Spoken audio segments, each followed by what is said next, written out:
yung pag-aaral, paano na yung mga kapatid niyo.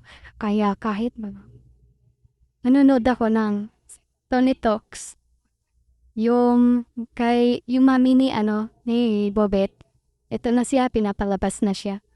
At ayan, mag-ready na kayo ng mga pamunas niyo sa lugar. Sobrang nakakalungkot yung story ng itong family Butterbonia. Eh ako nga, ayoko sa panoorin kasi maiiyak ako pero gusto ko pakinggan ulit. So, pakinggan ko siya ulit habang ako'y kakain. So, yun pa na. Try kong hindi maiyak ha. University dito sa Davao. Tapos, isa pa, madagdagan pa yung skills mo. Makapag-aral pa din yung kapatid mo doon. Sabi ko, kasama sa scholar. Kasama po mga kapatid sa scholarship na in-offer nila. Kaya, sabi niya, okay din ma'am. Doon na lang ako para sa kapatid ko. Kaya yun, nandun ka sa Ateneo. Di ba na, anong year ba siya nung mag-Ateneo? Grade 11 po. So, year 2024 ka 2025. 2024 lang siya unang pumasok sa Ateneo. Paano yung unang paghihiwalay na pupunta siya sa Maynila? Kasi para sa isang ina na mahihiwalay sa anak niya, isa sa pinakamahirap na pakiramdam yun. Kaya ngayon, ma'am, nung hinatid ko na siya sa airport, iyak talaga ako. Ikaw kasi meron kayo na viral na video na nag-iyak ako. Dahil ang last po namin yakap ma'am sa airport po patungo siya dito sa Manila. Pero di pa, napapanood ko lang naman siya kasi nag-viral. Si Mama ni Bobet cute sa talaga ma'am, hindi mapaglayaran po yung lungkot na ano ko. So, pumunta na tayo nun na yun sa training kung saan sila pumunta. Nakwento ko ba sa inyo ng anak ninyo? Yung sa team building bago sila pumunta doon? Sinabi lang niya sa akin na ma, may training po kami sa Baler, sabi niya. Tapos, 1 week wala kaming cellphone. Kukuha daw nila yung cellphone 1 week daw. Sabi ko, kailan kayo pumunta? Sabi niya baka bukas. Tapos bukas din wala na akong cellphone. Parang Saturday po yun na siya sa akin message. Sabi ko, so ibig sabihin next Sunday ka papagkaroon ng cellphone. Sabi ko, yung cellphone kaya mawawala dahil bawal po sa building. Opo. Tapos sabi ko, sige, yung cellphone mo, magme-message lang po ako araw-araw sa'yo para pagdating ng Sunday, mababasa mo yon. Sabi ko sa kanya. Tapos sabi ko, saan ba yung Baler? Sabi ko, sa ibang bansa ba yun? Sabi niya, hindi ko po rin alam. Kaya hindi niyo pa po alam kung saan yung Baler. Oo, hindi ko po rin niya alam kung saan yung Baler. Tapos, nung yung tumawag na, sabi niya, ay dito lang pala yun ma, sa Lusog daw, sabi niya mag-training kami. Sabi ko, ingatan mo din yung katawan mo, kasi isa lang yung katawan. So Saturday, yung uli siya mag-message sa inyo to. Kailan po kayo uli nakarinig ng tawag mula sa anak ninyo? Wala na po kami yun na po. Kailan may tumawag sa inyo tungkol sa nangyari kay Bobet? June 8 po ng 4:30 yata, 4:35. May tumatawag po sa akin. Sino po yung tumawag sa akin?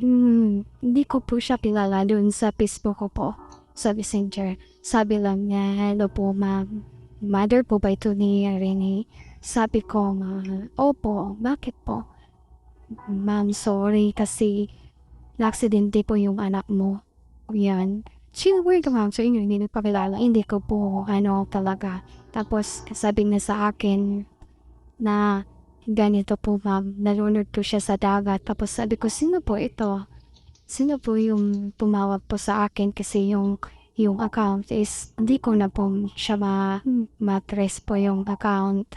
Tapos, sabi nga na aksidente yung anak mo nalunod sa dagat. Napatay po siya. Tapos, sa unang tao pa lang, sinabi na sa inyo na wala lang yung anak ninyo. Opo. Nung narinig niyo po yun, iyak na ako doon. Yung narinig ko po yung tawag niya. Tapos, nung sinabi niya na wala na talaga, iyak na iyak ako. Parang nawala na ako ng malay yata mga 2 or 3 hours yata. So, naman kayo lumari for 3 hours? Opo. Nung nagising kayo, yun, iyak na naman po ako. Tapos, ginano ko po yung cellphone ko kaagad. Yun nga, nabasa ko na po yung confirm po sa Ateneo de Manila na wala na po yung anak ko. Pero, hindi pa nila na-confirm sa akin na ang bangkay ng anak ko po. Kaya hindi pa rin po ako naniniwala na patay na po yung anak ko. Kasi wala pa silang isang picture na nag-send sila sa akin na ito na po yung anak mo bangkay na dinala na namin sa ospital, dinala na namin sa Arlington. Wala talagang contact na yan. So, ang message na nakuha nyo sa cellphone nyo ay message na hindi po. Ay yung post lang po na matiniyo na wala na po yung anak ko. So, ano po yung mga sumunod na nangyari? After nun, yung kapatid ng husband ko po, tita ni Bobet, pinalipan sila dito sa Maynila para maano yung bangkay po ni Bobet sa Arlington. Masalubong nila po. Nakarating din yung bangkay ng anak ko. Nauna lang sila. Kaya yung tinawagan nila ako na, Bet, ito na talaga, patay na yung anak mo. Ito na yung bangkay. Kaya, dito ako ma'am kasi first time ko na nakita na bangkay na talaga yung anak ko. Nagdesisyon kagad ako na lumipat dito patungo sa Manila. Tapos nung tumawag yung ng video call po kami, kinakita sa inyo sa video. Anak ninyo. Opo. Tapos sinabi ko sa kanya na, Bet, gumising ka kasi kintayin mo pa ako, may pangarap pa tayo. Tapos nakita ko na yung anak ko na umiiyak po. Nakita ko na siya na umiiyak po kahit bangkay na po siya. May luha po, may luha po siya. May bangkay na siya. Tapos hindi naman po siya katulad kay Adele na ang totally na po siya. Kasi yung mga kamay niya hindi pa talaga totally violet pa. Tapos yung mga dito na parang mainit-init. So umasa pa kayo na. Umasa ako ma'am siguro kung tinalungan talaga nila yung anak ko. Talagang 100% mabubuhay pa yun. Pero feeling ko lang parang wala na. Hindi nila tinalungan. Yan lang po. Parang kailangan ko rin umatay masama kami. Ganyan yung masasabi ko. Na sino mo rin yung nakita, magkayakap pa kayo. Tapos yung sumunod na talaga ako. Hindi na pahiga na siya. Hindi ako nag-expect na ganyan lang nangyari sa 4 na araw lang. Ganyan na yung anak ko. Parang nagsasama yung nervous ko, galit ko. Lahat parang masabi ko gusto ko samahan siya. Ganyan. Part of you die. Parang may namatay na rin sa loob ninyo. Kasi galing sa inyo yan. At saka yung pagkamatay ng anak ninyo, kung iisipin nyo, sana kasi pwedeng maiwasan ganung klaseng aksidente. Talaga man. Ano po yung mga question ninyo yung mga panahon na yun? Sabi ko sa kanya, bakit anong nangyari sa'yo? Yung totoong nangyari sa kanya, bakit pumayag ka naman punta doon sa tubig? Hindi naman nila sinabi na doon magte-training. Hindi nila ako inin po. Yun po. Paano niyo nalaman yung detalye na nangyari sa team building? Sino po ang kwento sa inyo? Wala pa po. Wala pa po kung na nakwento na ganyan ang nangyari doon. Walang nagsabi sa inyo, wala pa po. Kasi nababas po yun sa balita, hindi po ba? Nalunod siya dahil may weights. Yun, ma'am, hindi ko po yun alam kung may nakalagay sa kanya, ganyan. Wala, hindi ko po yun alam. So lahat ng lumalabas sa balita, allegations lang. Hindi ko alam po yun, ma'am. Kasi hindi ko po hawak yun lahat. Meron po ba kayong nakausap mula sa mga tao na kasama dun sa team building? Wala explain sa inyo ang nangyari. Wala po. Humingi ng tawad sa inyo sa mga wala din ba? Mayroon. Opo, ang nilagay sa malalim, hindi po malalim talaga ma'am. Parang 6 footer po kasi siya, dito lang yung tubig. Pero yung iba, dito lang yung tubig. Tapos may coaches doon na tatlo daw, ganyan. Staff ng coaches nila, assistant coach, ganyan. Tapos nag-team building po sila.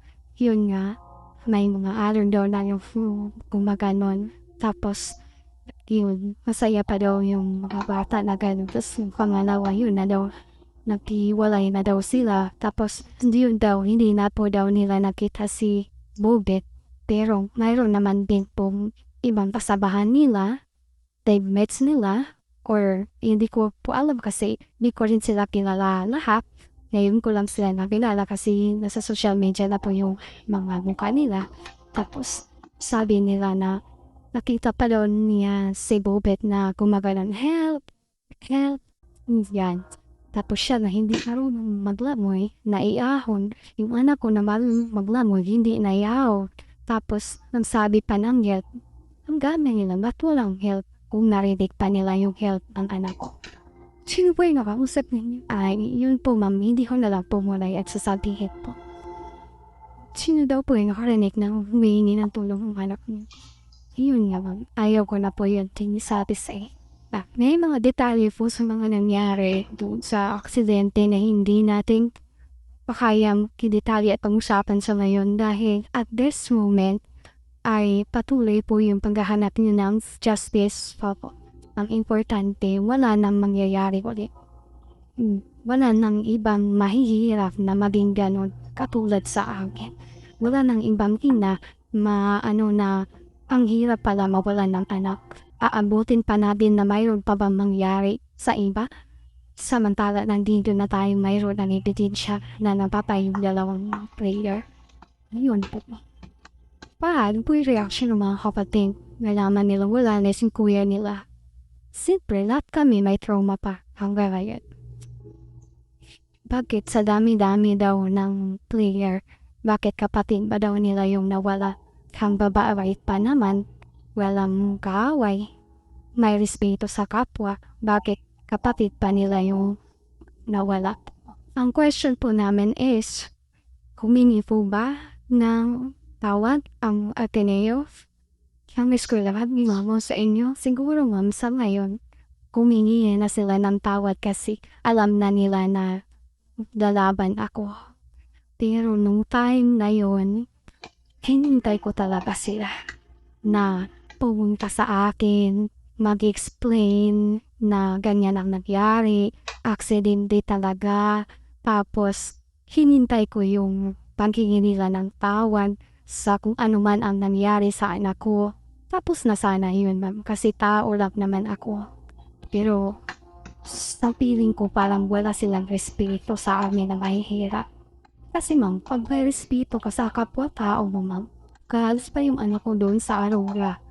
Galing doon ma'am, hindi na lang nila binilisan, hindi nila lininisan, tapos parang sinabi lang nila, oy, kunin mo yung baboy doon na nakatay ko, dalhin mo dito sa Arlington kasi dito natin lalapain yan.